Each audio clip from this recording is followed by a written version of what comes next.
Okay, let's talk about installation. What we generally do, our rule of thumb, is we're going to start at the outside corner, the most visible outside corner of that room.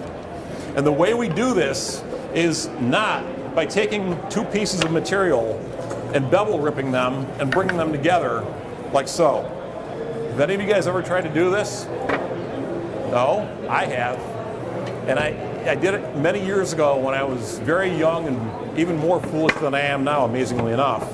And what happened was I could never get these bevels, miters, whatever you want to call them, technically bevels, to line up because the walls were invariably bowed, twisted, or distorted, or whatever. And I would fight these, and I thought this is the way we had to do it. And then years later, I sat there and I actually sat down and started thinking about the situation. And I said, you know what? This doesn't really look very good, number one. And number two, this is an area that's really fragile. The outside corners take a lot of wax. And there's really not a lot of meat here at this very outside corner of this material. And we were seeing some splintering happen. So what we do now is we actually use a rabbeted outside corner like so. This is what it's going to look like in cross section. This is what it's going to look like when it's finished. It looks a whole lot better. There's plenty of surface area to glue and nail to, and you actually have a bead at that corner. I want to segue into this. Anytime as a finished carpenter, or a carpenter period, anytime you do this, you take your tape measure out, you are wasting time and you're wasting money. I mean this sincerely. Leave your tape measure in your bags as much as possible. We want to show you all some tips for these installations using your tape measure as little as possible. So let's start with this outside corner that we're going to build. And the way that we do this is really pretty simple.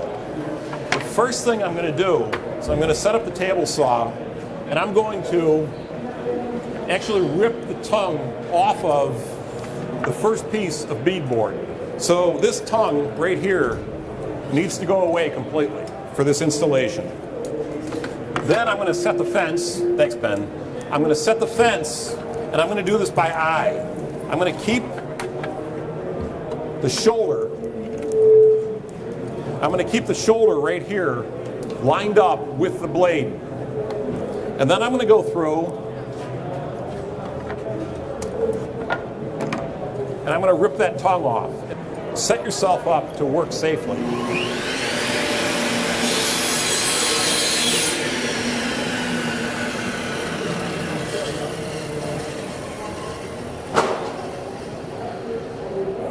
You're going to notice that I waited a couple seconds for the blade to stop. I do this. I'm trying to train myself to do this. I didn't always do this. Work safely is my point. Resist the temptation to reach around a spinning saw blade. Number one, rip the tongue off of this. Number one, set that off to the side.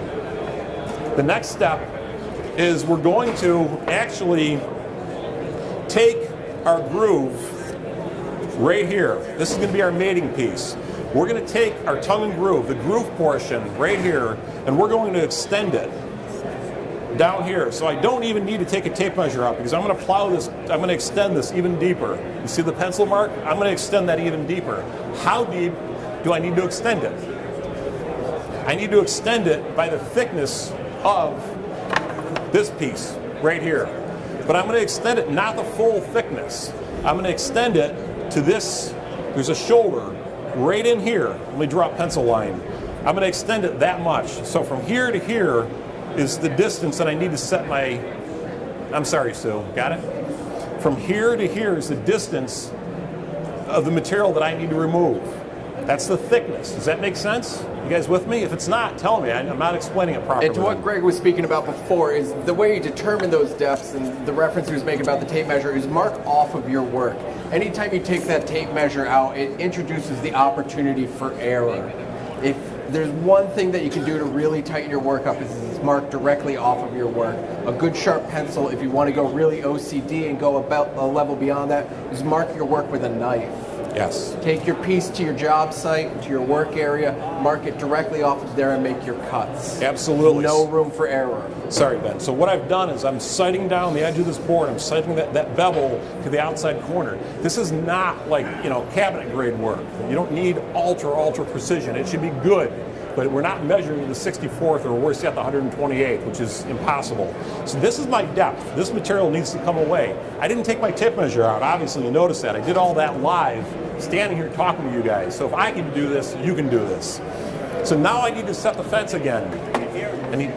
I need to set the fence, first of all, to the overall height for the material that I'm going to remove. That's number one. I just did that. I recognize you can't see this. And then number two, I need to bring the fence over, and I need the distance. The distance from the edge of the fence to the outside of the blade is this distance right here. And then I can go back through.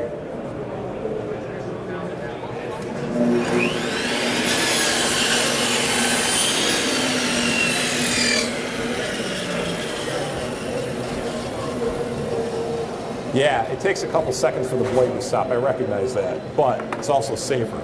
So there's our first pass. Everybody see that? This is our shoulder right here. That's the distance of the thickness of the material right there. Then now I need to extend this. And this is really easy because all I need to do is, again, bring the fence over. And now the edge of the fence is here, the blade is here. I'm going to raise the blade to this height. And I can use this as a gauge. That's it. Measure off of your work. I normally use a push stick in this situation. This is a really short piece of material, and a push stick actually would have been kind of unsafe there. So you notice I kept my hand up and away from the blade.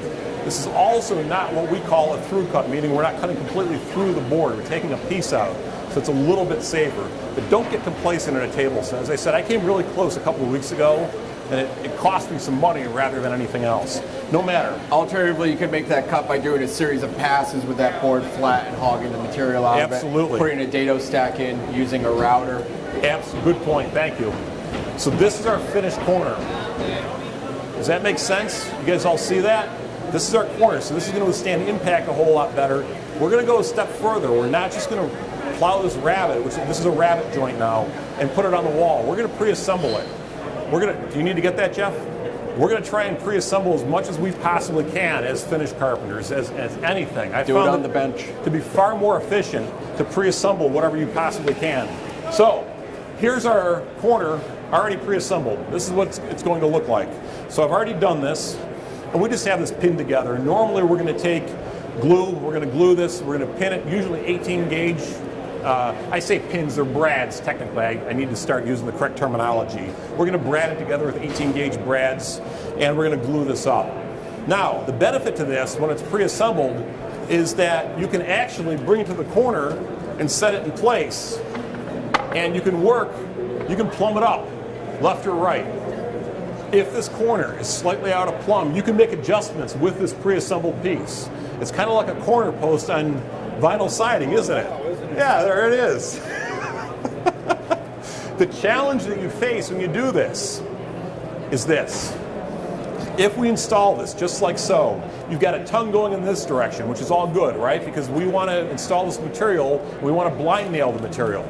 Those of you that have installed hardwood floors or any type of beadboard material, you know you want to try and blind nail as much as possible. You can blind nail through the tongue. How do we do that here on this side? You got a groove on this side. What's that? With a spline. We can do a spline, absolutely. Good point. We can take a spline, and it's going to look something like this. What's the problem with that? There's no bead. So here's the approach that we take. We come back in, and let me go back to my mock-up because it's going to be a little bit easier. We come back in, and we do this. This is what we have, right? We want to keep this. We want to keep this because this is our tongue side. We're going to come back in, but we need a bead now. Remember, there's always a bead right by the edge of that tongue. We're going to cut this off. We're going to split this right along that bead. We're going to leave the bead intact 100%. Do not cut into the bead. This becomes waste material. And now we can do, and what you said, we can run a spline along the edge of that. Pretend I've already ripped this. Now we can go back in here and run this through the table saw on edge with a router. Slot cutter and a router.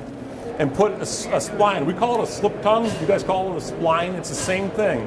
When you change direction with hardwood flooring, you put what's called a slip tongue in there. It's really just, in cross section, it's this. It's this tongue that exists here, like so, times 2. It's this plus this.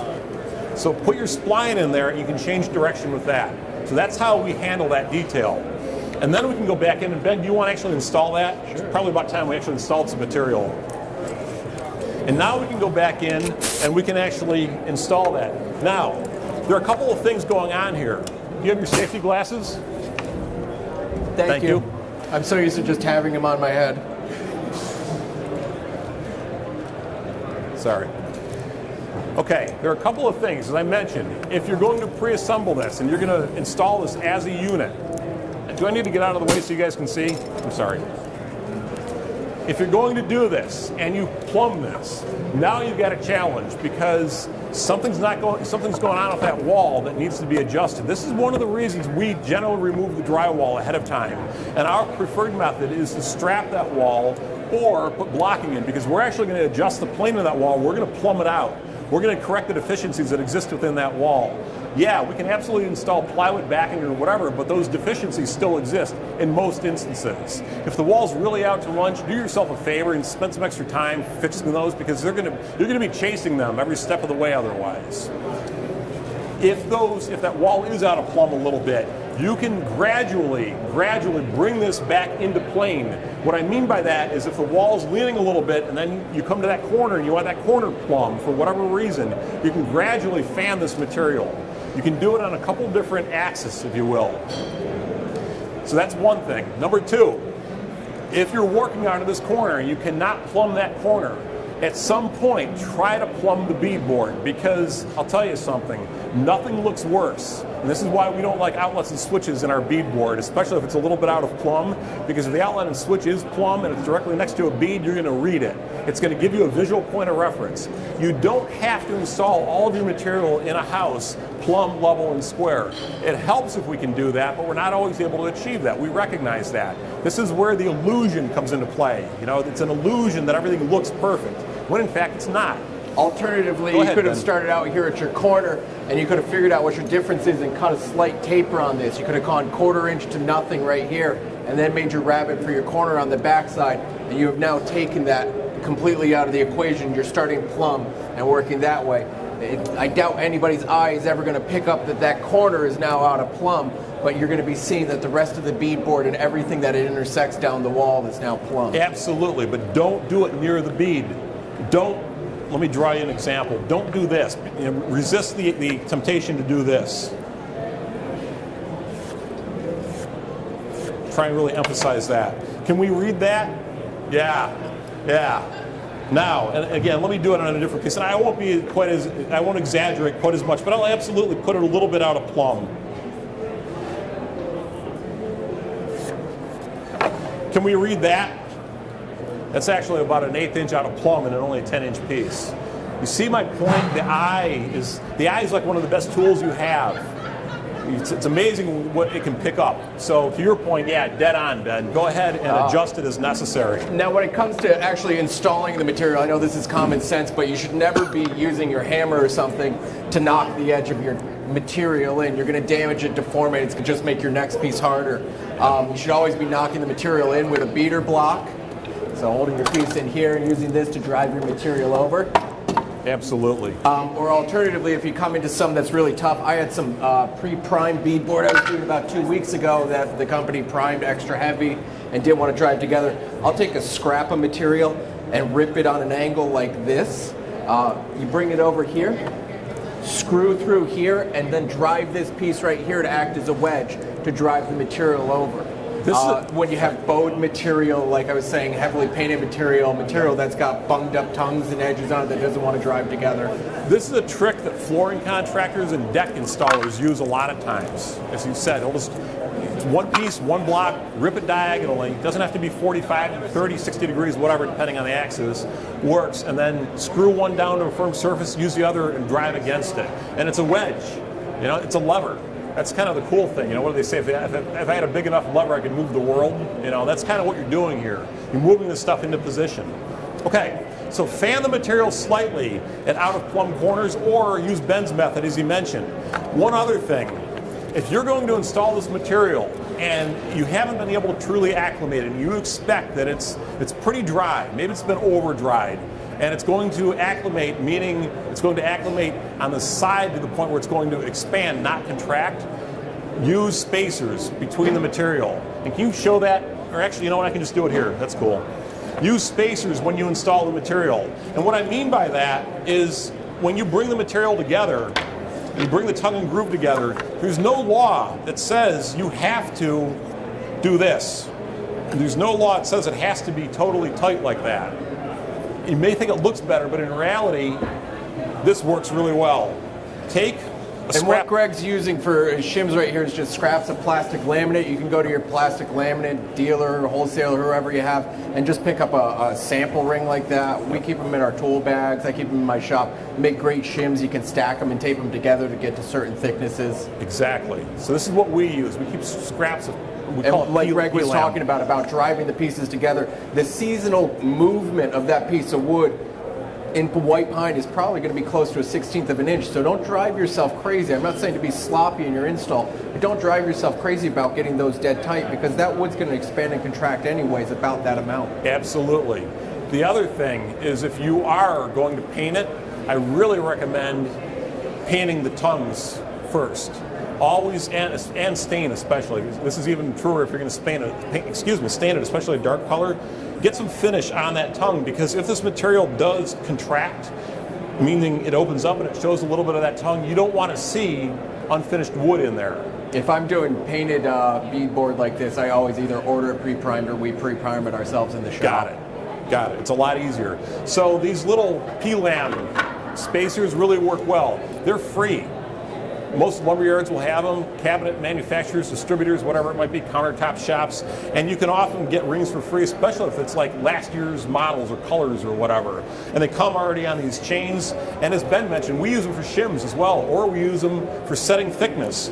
But the point is, think about all these little tips and try and keep the tape measure away, and use a gauge block whenever you can, especially for marking reveals, which is where we're going to go next.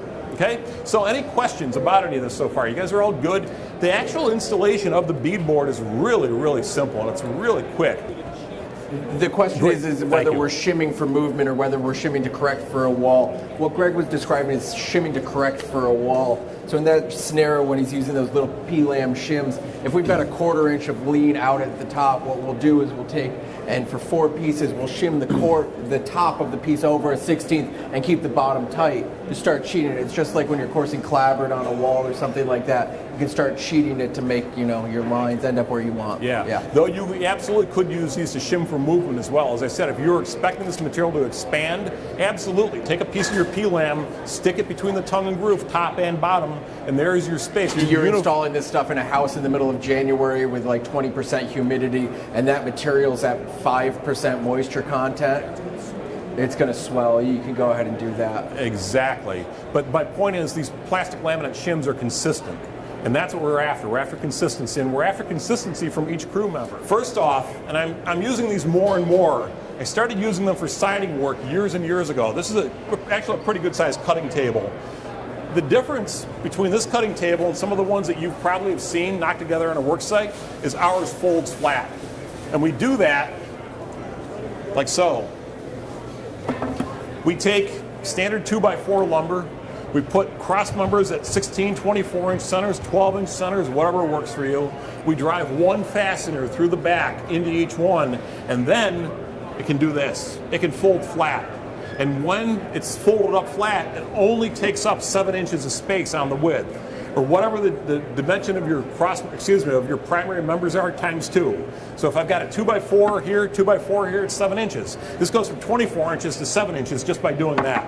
It's really great. You got to clean up and rearrange the job site or something like that. You can fold it up, tuck it out of the way, do what you have to do, reset up in your other area, throw it in the truck without it being this big cumbersome thing that's taking up a lot of space. So that's number one. Number two, we're going to actually bring this in and we're going to set it on sawhorses, table, whatever it might be, and this is what it's going to look like. When we drop this down, we're going to put it in place and we're going to then square it up. I'll show you why in a second. We're going to take typically speed square, maybe a framing square if we want to get really accurate. And we're going to square this end. And all I'm doing is I'm taking my square and I'm doing this. And I'm squaring the the far left cross member relative to the front rail. That's all I'm doing. And then I'm going to go back and I'm going to lock it into position with one screw. You'll see why in a second. So what did that just do for me? It just created square. You're going to notice something here. What's this? It's a stop or a fence. Remember I said a few minutes ago that if we need, pick a number, I don't care, 16 pieces or 60 pieces or 600 pieces at a specific measurement, here's all you need to do. I can take and I can load my material onto this cutting station. This works really well for siding. It works just as well for beadboard or any plank type, any wide material you might be cutting. And what do we need for that piece of beadboard, Ben? I don't remember the measurement. 38 and a half, I think. Sounds right, but let's double check. 38 and a half. 38 and a half. Now, is this a critical dimension? No, it isn't. Not in this application because we're putting the baseboard and the cap on over the beadboard.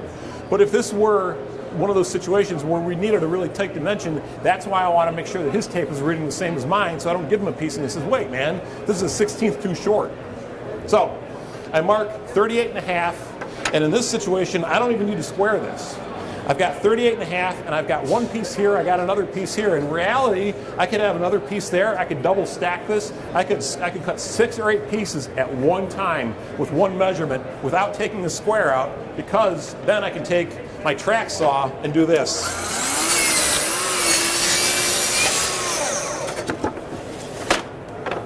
It's that easy. And I just cut 2, that could have been 6 that I cut. And they're going to be exactly the same. That's why I wanted to make sure that this end was square to the front rail, because I'm going to line my material up with the front rail.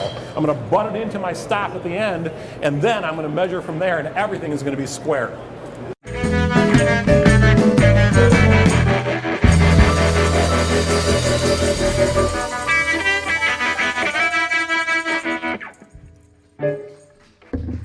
Yeah, thank you.